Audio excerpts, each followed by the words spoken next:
L'auteur de Petit Pays Gaël Faye, ici en 2016 lors de la remise du prix Goncourt des lycéens, Nicolas Messsyzip. Le 30e prix Goncourt des lycéens sera remis ce jeudi à Rennes.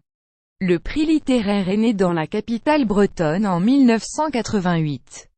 Porté par la Fnac et l'Éducation nationale, il est celui qui engendre le plus grand nombre de ventes.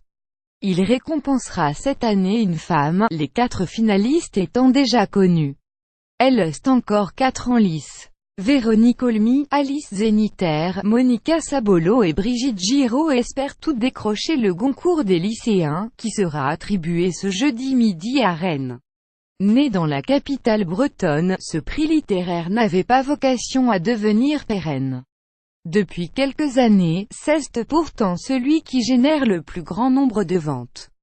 Portrait à l'occasion de cette 30e édition. Le Goncourt des lycéens fait vendre. Dans une étude publiée l'an dernier, l'Institut GfK avait mesuré les ventes moyennes des lauréats des principaux prix littéraires français. De 2011 à 2015, c'est le Goncourt des lycéens qui a le plus fait recette dans les librairies avec 394 000 exemplaires écoulés en moyenne, devant le Goncourt 345 500 et le Renaudot 251 500. Goncourt des lycéens 4 romancières en lice pour le prix https://cause4n9y7vnpic.twitter.com VQMLstock 3ya 20 minutes ren@20 minutes et Rennes November 14 2017. Le Goncourt des lycéens est né et reste décerné à Rennes. L'idée de ce prix littéraire est née en 1988 à Rennes de la rencontre entre la chargée de communication de la Fnac locale et d'un prof de lettres. Il y avait une désaffection des jeunes pour la lecture. Brigitte Stéphane avait des bouquins et j'avais des élèves. Ça a tout de suite fait tilt, résume Bernard Ledoz, l'enseignant à l'origine du prix. Quand j'étais enfant, j'ai souvent entendu dire que j'étais trop jeune pour lire tel ou tel bouquin. Je trouvais ça dommage. C'est pour avoir des livres d'actualité que nous nous sommes calés sur la sélection du Goncourt, explique Brigitte Stéphane, ancienne libraire et chargée de communication à la Fnac. Sollicitée, l'Académie Goncourt avait trouvé l'idée intéressante et avait accepté de prêter nom.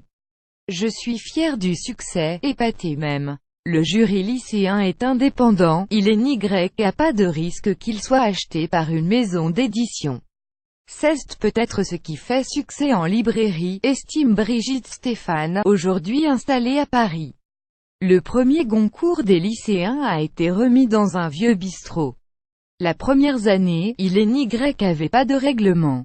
On n'imaginait pas du tout que ce prix serait encore là presque 30 ans plus tard, se souvient Bernard Ledoz. En 1988, les lycéens se retrouvent donc au bistrot La Chope, plus vieille brasserie rennaise. Nous voulions copier ce qui se faisait chez Drouan à Paris. La Chope, c'était l'endroit où les artistes venaient manger, se souvient Brigitte Stéphane, qui a longtemps tenu une librairie pas loin de là. France 3 était là en direct. Je m'en souviens bien, il y a eu des cris de joie quand Orsena a été choisi, témoigne Jean-Claude Lamanière, l'ancien propriétaire de l'établissement. Le prix y sera attribué jusqu'en 2007, avant de partir au Champ Libre, à la Fnac puis à l'Opéra. Ce jeudi, ce sera à l'Hôtel de Ville. Éric Orsena a participé au succès du prix. Lauréat de la première édition en 1988 pour l'exposition coloniale, l'ancienne plume de François Mitterrand, Éric Orsena a incontestablement aidé au succès du Goncourt des lycéens selon l'enseignant Bernard Ledoz. C'était un homme délicieux. Il est venu à Rennes rencontrer les lycéens, il était intrigué. Il est revenu chaque année pendant un moment. Identique au Goncourt officiel les 2 premières années, le prix des lycéens c'est depuis presque toujours différencié.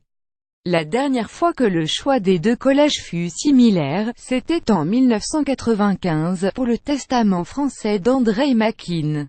Michel Houellebecq n'a pas été censuré. En 1998, l'Académie Goncourt choisit les particules élémentaires de Michel Houellebecq dans sa sélection. Des lycéens peuvent-ils lire un ouvrage parlant de la sexualité extravagante d'un homme? Oui, répondent les organisateurs du concours des lycéens face aux inquiétudes de certains parents. Si un livre pose problème, les élèves peuvent ne pas le lire. Nous n'imposons rien, mais nous ne voulons pas censurer. Ce livre fut l'occasion de le clarifier, répond Bernard Ledoz.